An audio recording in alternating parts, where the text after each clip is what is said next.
안녕하십니까? 예, 경기남북교회 이준도 형제입니다. 예, 저도 왕년에 다 찬양기도 했었습니다. 근데 세월이 가면 빠른 곡을 못 하게 돼요. 여기도 물론 노화가 빠르신 분도 계신 것 같아요. 노화가 빠르신 분들은 또 지금도 안 돼줄 수 있죠. 하여튼 찬양 드리는 모습 너무 아름답고 또 찬양할 때 참 큰 기쁨이 있는 것 같아요. 우리가 맨날 기쁨인 것만 할 수는 없는 거죠. 약간 유익한 시간을 이제 갖도록 하시죠. 오늘 사실 여기 되게 아까 뭐 꽃 얘기 잠깐 있었는데 오는 그 동부간선도로 편이 어마무시하더라고요. 그런데 그런 꽃들도 안 보시고 여기에 이 시간에 이렇게 찬양 드리고 말씀 들어오신 모습 너무 아름답고요. 사실 제가 어떤 말씀을 전하지 않아도 될 만큼 여기 계신 청년들은 너무 훌륭하시다고 생각됩니다. 얼마 전에 저희 교회에서 그 교도 모임에 미아따 형제님 오셔서 메시지 했는데 4시간 영광으로 하루 종일 말씀을 들었어요. 근데 우리 청년들이 350명이나 와서 그냥 앉아있는 모습 보고 너무나 마음이 좋더라고요. 그 토요일 날 그렇게 하고 있는 모습 보면서 우리에게 희망이 있다 이렇게 생각이 듭니다. 그래서 오늘 그냥 저는 여러분에게 선배로서 이렇게 하나님의 경험을 갖고 어떻게 하면 우리 하나님과 함께하는 삶을 잘 살 수 있을까 이런 것들을 좀 나누고자 합니다. 오늘 제목은 하나님의 부르심에 응답하라 2023. 뭐야 이거 언짢네. 이런 반응 좋지 않아요. 자연스러운 편안함. 저 우리 편이거든요. 하나님 부르심에 응답하라 이런 주제로 이렇게 말씀을 나누고자 합니다. 오늘 찬양도 많이 그런 내용이 있는 것 같고요. 뭘까요? 혹시 이걸 기억하시는 분 계실까 모르겠네요. 1980년대에 유명한 영화 포스터입니다. 이겁니다. 기억 아시나요? 잘 모르실 거예요. 너무 오래된 얘기죠. 제가 고등학교 때니까. 여기 나오는 부시맨은 매일매일 삶이 되게 단순합니다. 아프리카 나이비아가에 사는 부시맨들인데 매일 똑같이 일어나고 남자는 사냥감을 찾기 위해서 초원을 나가고 여자는 나무 열매나 과일을 채집하고 숲속으로 다니죠. 그렇게 하는 시간을 보내는 시간이 한 4시간. 남은 시간들은 서로 담소하고 아이를 키우고 그렇게 매일매일 살아갑니다. 먹는 것들은 다 이렇게 온천지에 있으니까요. 또 배출할 건 다 온천지에 배출하면 되고요. 그런 삶을 편안하게 살고 있는 거죠. 그래서 이들에게는 거의 변화가 없어요. 어떤 계획표도 필요 없습니다. 한 달 또 1년 뒤에커녕 내일조차도 계획이 필요 없어요. 이들에게는. 그래서 이들은 미래에 대한 아무 걱정도 두려움도 없죠. 그 당시 그래서 여기 나와 있는 내용들처럼 여기 내용을 보면 놀고 있으니까 불만이 없다. 불만이 없으니까 싸움이 없다. 싸움이 없으니까 기분이 좋다. 이렇게 이런 영화가 왜 유행을 했을까요? 전 세계 유행을 했는데요. 그 당시의 삶의 너무나 촉박하고 자기 삶을 쫓겨 사는 그 삶에 대한 약간 반증으로 이런 영화가 유행을 했었습니다. 이게 1, 2도 나왔어요. 2도 나오고 3도 나오고 그럴 정도로 큰 유명한 영화였습니다. 근데 지금 우리는 문명 혜택을 받고 편리한 삶을 살기 시작한 우리는 과도한 불안과 두려움 속에 살고 있다는 것이죠. 저도 그렇게 계속 살고 있고요. 여기 계신 분들은 모든 분들 해당되겠지만 정말 졸업을 잘할 수 있을까 이런 생각도 들기도 하고 또 남들이 인정해주는 좋은 직장을 구할 수 있을까 또 건강이 나빠지면 어떡하나 또 금전적인 문제가 당장 월세가 어떻게 될까 기타 등등 건강 문제라든지 금전 문제라든지 또 나이가 좀 들면 자녀나 가족 문제라든지 그게 다 걱정과 염려 이런 것들이 계속 쌓이고 우리를 괴롭힙니다. 근데 이런 것들이 다 연관관계가 없어 보여요. 이 모든 내용들이. 그런데 한 가지 큰 공통점은 미래의 일인 거죠. 미래에 그런 일이 생기면 어떡할까? 미래에 이런 일들이 걱정하게 됩니다. 그래서 과도한 불안, 미래에 일에 대한 과도한 불안, 그것이 우리의 문제죠. 특히 청년의 때 그것의 염려에 빠져 있다면 그것은 굉장히 어려움이 되는 거죠. 근데 말씀에서 뭐라고 되어 있습니까? 마태복음 6장 34절에 그러므로 내일 일을 위하여 염려하지 말라. 내일 일은 내일이 염려할 것이요. 여기서 내일이라고 표현되어 있어요. 한날의 괴로움은 그날로 족하니라. 하나님께서 지금 하고 계신 일에 온전히 집중하라고 하는 것입니다.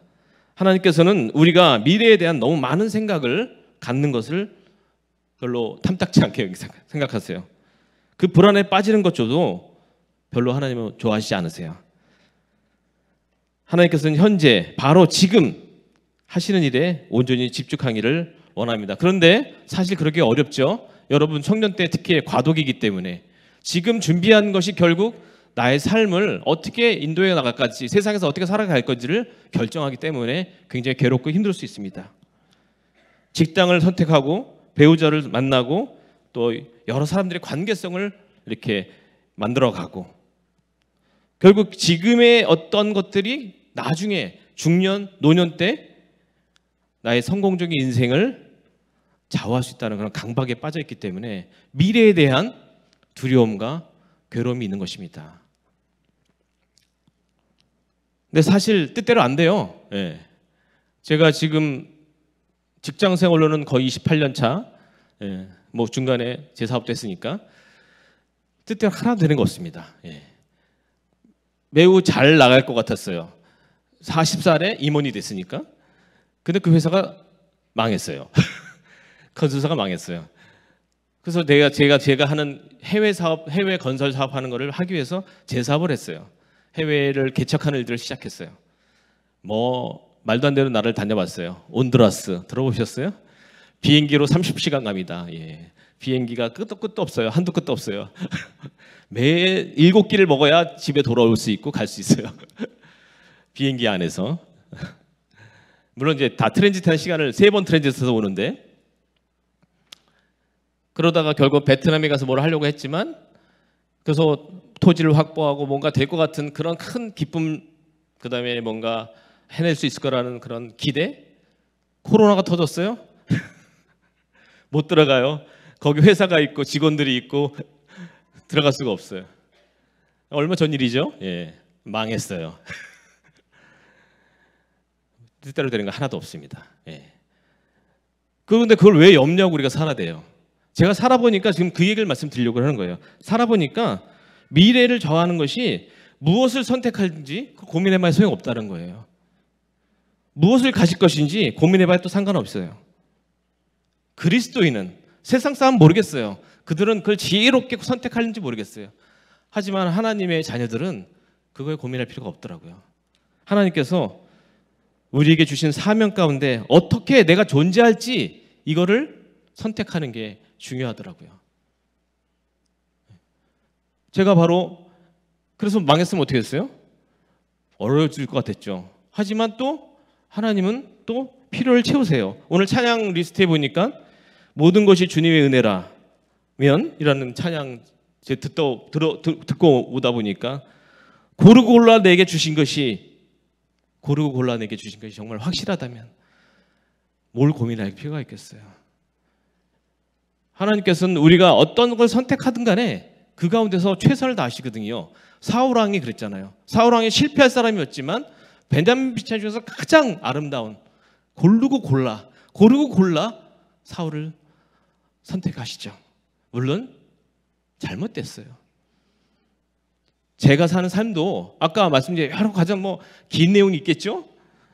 전 나름대로 선택한 거예요. 근데 그 가운데서 잘못된 고름을 갖고 있지만 하나님께서는 고르고 골라 우리 최선을 것을 주신다.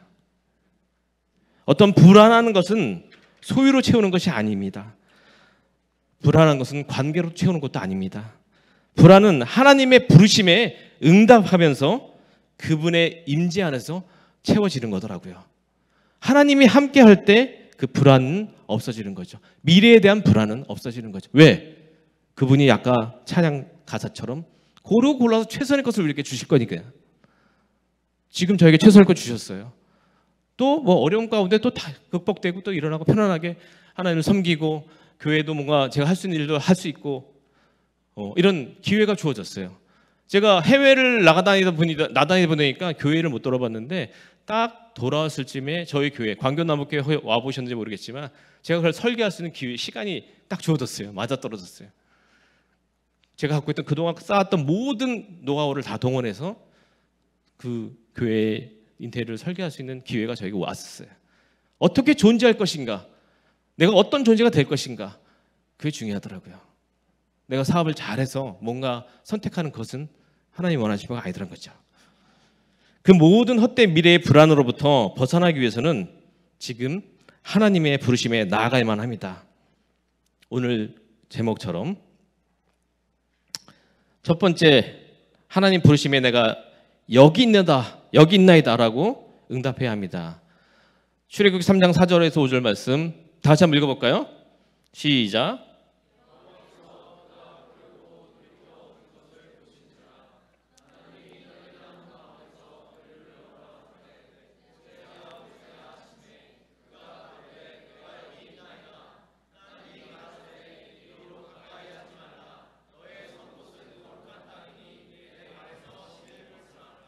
예, 이 사건은 잘 아시는 사건이죠. 예. 모세가 사실 실패한 인생이죠. 애굽 왕자로 있었어요. 그 당시에 최고의 나라의 왕자로 있었던 그가 이제 사실 아무런 기대도 소망도 희망도 없는 그런 상태에 빠져 있는 거죠. 이 3장 1절에 보면 모세가 장인 이드로의 양을 치고 있다고 그랬어요. 근데 그 시점이 언제야? 40년 됐어요. 광야로 간지. 잘 아시죠? 그 야곱은 40년 동안 어떻게 했어요? 엄청난 부자가 됐어요. 근데 40년 동안 지금 모세는 자기 양 하나 없이 장인의 양을 치고 있었더라고요. 굉장히 실패한 인생이죠. 그때 포기하고 패배처럼 살고 있었던 그런 모세에게 하나님께서 함께 하신 겁니다. 나타나신 겁니다. 어디에? 광야에 있는 떨기나무에. 떨기나무 보셨나요? 그냥 광야에 있는 이런 떨기나무예요. 광야에 그냥 있는 떨기나무에 하나님이 오셨어요. 이 3장 앞에 절에 보면 그 떨기나무에 불이 들어왔는데 그 불로 인해서 떨기나무가 태워지지 않다고 그랬어요. 떨기나무가 중요한 게 아닌 것이요. 하나님의 불이 중요한 것이죠. 떨기나무는 원료예요. 원료가 중요한 게 아니죠. 모세의 상태가 중요한 게 아니었던 거예요. 하나님께서 불러 오신 거죠. 하나님께서 불 가운데 나타나서 그가 왕자로 특별하게 살던 그 시대가 아닌 광야에서 정말 낮아지고 훈련돼지고 진짜 본인은 몰랐죠. 훈련되고 있는지. 그 가운데 오신 거예요. 그때 임재에 오셔서 부르신 거예요. 모세야, 모세야. 여러분에게 그렇게 지금 말씀하고 계세요. 그런데 나의 그런 특별함, 그런 걸로 하나님이 쓰시지 않으신다는 거예요. 하나님의 임재함의 특별함으로 우리를 쓰신다는 거예요. 그런데 이런 일들이 우리 주변에 굉장히 많이 일어나고 있어요. 하나님이 그렇게 불로 평범한 떨기나무 같은 것에 임하셨는데 우리는 내가 모세처럼 내가 어떤 특별한 능력으로 내가 갖고 있었던 왕자의 능력으로 뭔가 해보려고 했습니다. 그런 그 좀 어설픈 생각이 나의 특별한 그런 욕구로, 내 능력으로, 내 욕구로, 의지로 하나님께 쓰임 받으려고 착각하고 바쁘게 살아요. 바쁘게 사는 거죠. 그래서 옆에 지금 평범한 떨기나무에 하나님의 임재의 불이 왔는데 못 보고 가요. 사실 모세도 못 볼 수 있었어요. 서쪽으로 양떼를 몰고 가다가 하나님의 산 호렙산에 떨기나무에 하나님의 불이 떨어진 걸 보고 좀 신기하게 여긴 거죠. 왜? 나무가 안 타요. 정말 굉장히 정말 그 부르심에 막 바쁘게 그냥 내 갈 길 양을 빨리 치고 빨리 데려가야지 했으면 못 봤을 거예요. 근데 그렇게 봤다는 거죠.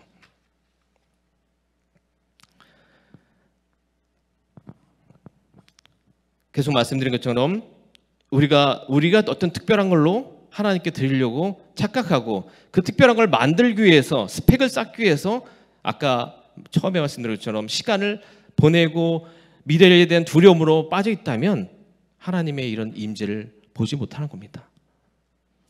우리는 우리의 존재의 특별함이 아니라 하나님의 특별함으로 살아야 합니다. 하나님께서는 모세를 애굽의 왕자였을 때 부른 게 결코 아니에요. 무기력한 목동일 때 부르셨어요. 왜? 하나님이 하실 거기 때문에. 혹시 이걸 아시나요? 네, 뭐 같아요? 황소머리. 예. 피카소의 작품입니다. 예, 피카소의 작품. 근데 이 가치가 얼마나 하는지 아세요? 300억이래요. 300억이래요. 피카소가 1942년도에 길거리를 지나가다가 널브러져 있는 그 자전거를 발견하고 거기서 한참 생각하다가 그가 생각해낸 거예요. 아, 핸들과 이 안장을 뜯어서 어떻게 만들면 되겠다 하는 형상을 생각해낸 거예요. 그의 영감에 의해서 그의 예술원이 붙여져서 아까 같은 특별한 별거가 아닌 것 같아 보이는 이런 작품이 3억의 가치를 만들어냈습니다. 어떤 물건, 소재, 재료 그것이 중요한 게 아니죠. 그게 비록 그냥 쓰레기 같은 거다 할지라도 피카소의 영감, 예술원이 담기니까 가치가 엄청 올라간 거죠. 원재료의 그런 가치를 우리가 논할 필요가 없습니다.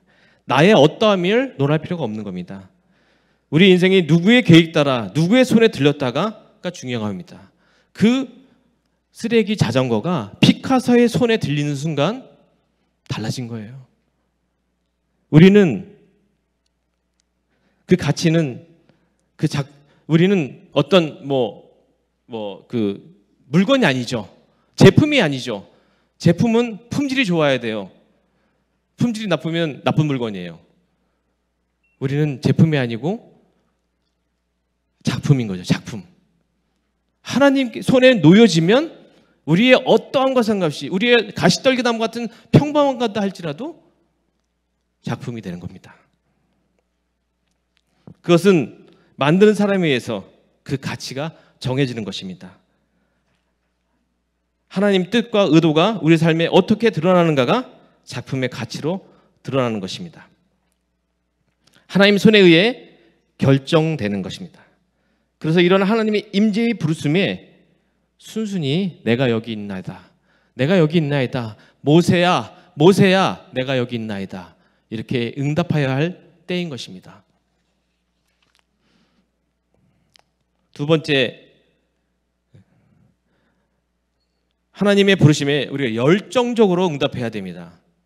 첫 번째는 내가 여기 있나이다. 내가 나의 어떠함을 보지 않고 하나님께 나가겠습니다. 두 번째는 하나님의 부르심에 열정으로 응답합니다. 느헤미야서 2장 17절부터 18절 말씀에 보면 후에 저희에게 이르시기를 우리의 당한 공격은 너희도 목도하는 바라. 예루살렘이 황무하고 성문이 소가되었으나 자 예루살렘 성을 중건하여 다시 수치를 받지 말자 하고 저에게 하나님의 선한 손이 나를 도우신 일과 왕이 내게 이른 말씀을 구하였더니 저의 말이 일어나 건축하자 하고 모두 힘을 내어 선한 일을 하려 하매. 느헤미야서에 나와 있는 말씀입니다.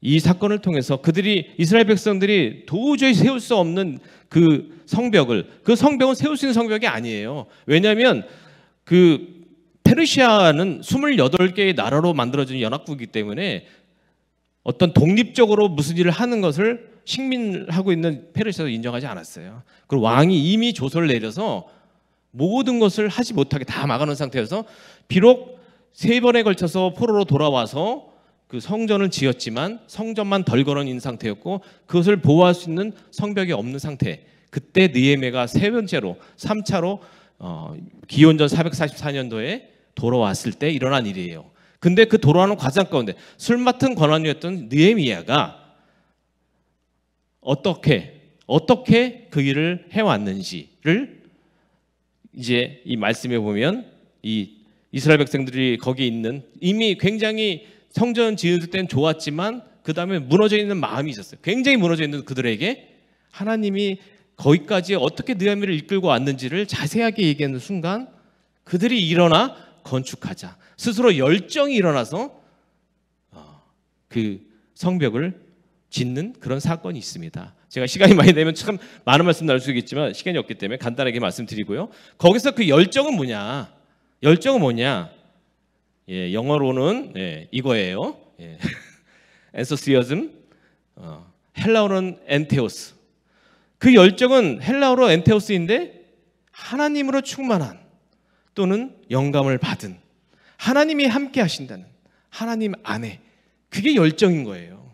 오늘 찬양 드릴 때 열정으로 부르는 것은 성령 안에 하나님의 의지함으로 하나님 안에서 이렇게 열정 있게 찬양 드리는 거죠. 지금 이스라엘 백성들이 이런 열정으로 일어나 건축하자 하고 일어났어요. 그런 열정으로 일어났어요. 보시는 것처럼 이 느헤미야의 이 성벽은 생각보다 굉장히 큽니다. 이 성벽은 크기가 37,000평, 성벽 폭이 5m, 성벽 높이가 10m, 성벽 길이가 2.3km가 돼요. 그 패잔병 같던 이스라엘 백성들이 그 열정으로 하나님이 함께 하신다. 느헤미야가 하나님께서 나를 이렇게 하게 하셔서 이제 이 일을 할 수 있겠다. 이걸 자세하게 얘기하니까 이제 해볼 만하다. 하나님이 함께 하시니까 난 이 열정으로 해볼 만하다 해서 지었어요. 그래서 이 2.3km 되는 이 성벽을 불과 52일 만에 완성을 해냈죠. 하나님께 응답한 열정의 응답이었죠.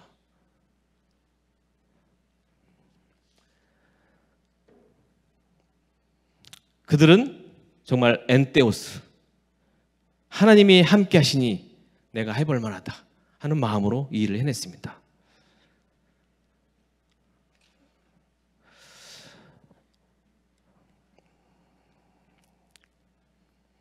이게 잘못네요. 네.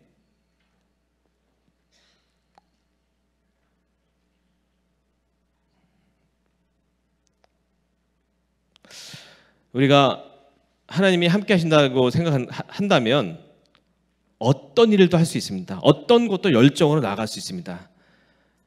오늘 여기 계신 CBF의 청년들은 자신의 어떠함과 상관없이 하나님의 부르심에 내가 여기 있냐다 이렇게 응답하시고 또 하나님의 임재, 하나님의 동행하심으로 엔테오스, 열정적으로 하나님 일에 참여하고 큰 비전을 세우라고 그렇게 부르시고 계신 거예요. 거기에 응답하시길 원하십니다. 거기에는 우리가 큰 비전이 좀 있어야 된다고 생각해요. 내 삶이 그저 내 삶을 편안하게 하는, 내 중년과 노후를 편안하게 하는, 남들이 생각하지 않은 정도의 삶을 사는 것으로 응답한다면 합당한 것이 아닌 것이죠. 이들처럼 내가 대답하여 가로되 하늘의 하나님이 우리로 형통케 하시리니 그의 종 우리가 일어나 건축하려니와. 우리가 형통케 하시리니, 우리로 형통케 하시는 하나님을 의지해서 일어나 건축하려니와. 그게 바로 빅비전이죠. 여기 나와 있는 세계 지도처럼 온 세계에 아직도 듣지 못하는, 복음을 듣지 못하는 자들을 향해서 하나님이 어떠하셨는지, 느헤미야가 이스라엘 백성을 설득했던 것처럼 나를 하나님께서 어떻게 여기까지 인도하셨는지를 얘기할 수 있는 그런 열정으로 여기 계신 분들이 나아가 주시길 바랍니다.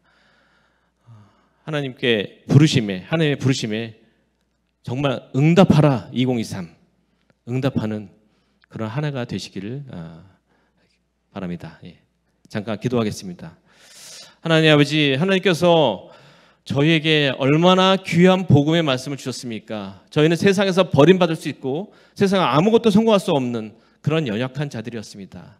하지만 저희 가운데 큰 구원의 역사를 보게 하시고 그 진리를 깨닫게 하시고 하나님을 따르는 제자로 만들어 주시고 하나님 앞에서 기쁨을 누리고 찬양하고 경배할 수 있는 그런 제사장으로까지 만들어 주셨습니다. 그 주신 것을 주시기 위해서 저희를 부르실 때 저희가 응답하기를 원합니다. 주여, 제가 여기 있나이다. 열정적으로 응답하기를 원합니다. 하나님께서 특히 이 젊을 때에 이 정말 많은 사람들이 세상에서 미래에 대한 걱정으로 어두운 마음을 갖고 있을 때에 온전히 하나님을 향해서 내가 여기 있나이다. 나를 사용하여 주소서. 열정적으로 나아가겠나이다. 이렇게 응답하는 저희가 되게 하시옵소서. 오늘도 이 귀한 시간 정말 저희 마음속에 있는 모든 마음을 영광성을 혼을 다하여 하나님을 찬양하고 경배할 때 온전히 하나님만이 영광 받아 주시옵소서. 존귀하신 예수 그리스도의 이름으로 감사하며 기도했습니다. 감사합니다.